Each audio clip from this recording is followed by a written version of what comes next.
as you can see, I am recently engaged and I'm here to share with you how to wait on God for your marriage. So in this video, I'm going to share a lot of my past experiences, my past mistakes, basically mistakes that I've done for not waiting on God for my marriage. So let's start. I met Warren in my late 17s, and we met through a mutual friend, and we were both in college at that time, and very soon we started to date. But before Warren, I already had, I think, 4 boyfriends, and there are puppy love ones, and there is you're having sex before marriage. So I've done a lot of mistakes on my part for not waiting on God for marriage, and the main reason is I believe a lot of girls could understand, and you know how it feels when you are in a group of friends when they are all talking about sex and you know nothing about sex. So you have to go and get something done in order to join in the conversation and in order to feel part of them, and that's what I did. That's the part I want to tell you about, of how important it is to wait on God for your marriage, because I gave in 6 months earlier before I met Warren, and I cannot go back to my past and change my past, but I know that all who believe in Jesus Christ are a new creation, and it's time to say goodbye to our past, but we should not go back to it. And that is why I'm here to tell you to wait.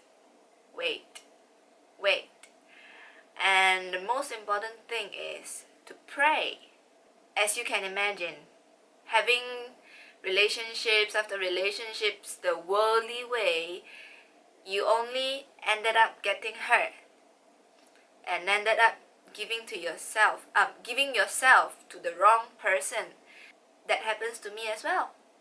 That relationship soon ended, and I found myself bowing down to God. Kneeling down, not bowing down. Kneeling down at the altar to God, and I start to pray. I knew something was wrong. Living this life and not getting the love, the romance I thought I would get. Instead, it's heartbreaks, it's betrayal, it's lies. It's a never-ending circle that you will repeat for the rest of your life, and I do not want that. I have been a Christian since young, but the Christians who go to church but they live a double life. Behind the church mask that they put on, they are such like a good boy and a good girl, but behind the scene they are having fun at clubs, they're having one-night stands, having sex before marriage, changing boyfriends, months after months, weeks after weeks, changing girls and living that lifestyle. And that's what happens to me. I can go to church and then I'll receive a call from my friend, and she told me, "I'm waiting for you in front of your church, let's go to club." And I said yes, because they are my best friends, right? So that was my lifestyle for a very long time, and there are circumstances that you need to pay for living that kind of lifestyle. There are many things that you cannot go back to, but I am glad that I have been through that. All those mistakes that I have done, in a way, I'm glad it happened to me, because now I can speak to you.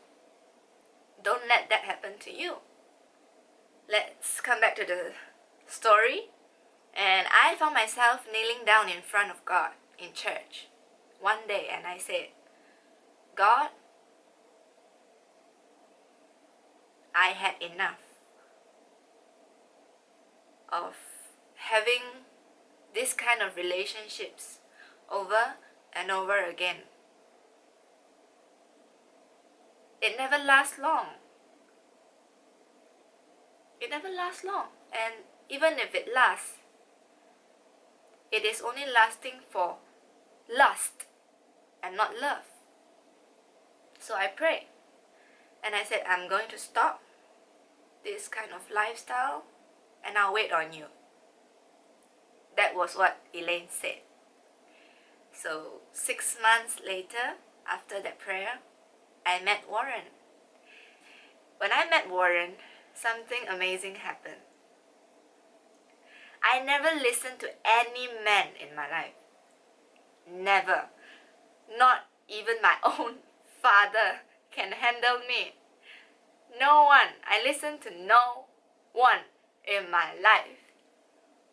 But I listened to Warren. It's just, the power of love, and it's just amazing how he can handle me and I can stop clubbing for him. But if you think that everything is nice and fun, no, it's not. Especially when you are going through a transition from college to society, because we dated until we finished college, and we are still dating back then, but we are into the society, and I was working, he was working, and we argue a lot. So we ended up breaking up last year we broke up, and I said, no, we are just grown up now and let's have our different ways. So we broke up, okay? We broke up, and for 5 months, I am still stubborn.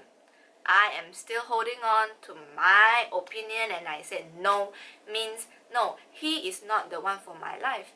But he did not give up. And in those 5 months of breaking up, a miracle happened.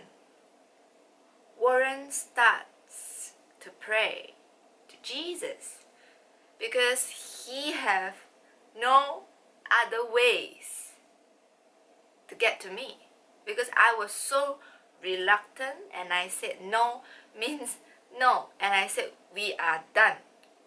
There is no turning back. You move on and I will move on. That was what happened. In the 5 months, he had been praying to Jesus for me to be his wife, because he said, Jesus, I really, really wanted to marry her. Please, bring us together as soon as possible. So that was his prayer.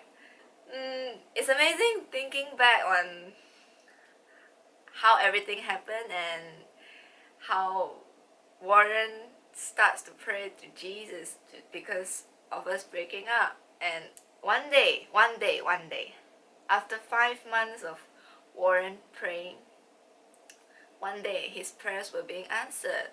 I was driving on the road, okay? I was driving, and this is not a joke. I am fully conscious, and I was driving. And out of nowhere, I saw this vision. I saw a vision of me, Warren, and Jesus. And we're holding hand in hand. And I was wearing a wedding gown. And he was the bridegroom. I'm like, what is going on? This is disgusting. Because for me, I couldn't accept what I saw. I was driving and I saw, I don't know how to explain, but I saw something that I do not want to see at all. I'm like, what is this rubbish? What is this rubbish? You know? And I said, no, I'm not going to pay any attention to that. That is a rubbish. That is a lie. That is not possible. I have, how to say, a habit of writing diaries. So every day I'll write down, what happened that day, and sometimes I draw. I have to write a diary that night, and I do not want to write down what I've seen in the vision. I do not want to write down anything that have to do with that vision. And for me, let's make it as if nothing happened, So one day have passed, 24 hours have passed, and I still acted like I have not seen that vision. Somehow, one day later, I wrote everything I saw in that diary, and I start to accept that perhaps God is speaking to me. It's my stubbornness and my self-pride of thinking I am always right and God is always wrong. So I accepted that vision and I drew it in my diary, and I called Warren. So I called him. It's super awkward because I have not been speaking to him for some time now. We've broken up for 5 months, and now I have to call him and to tell him this super awkward thing. I do not know how to start at all. So I pick up my phone, I called him, and I said, hi. I said, hi.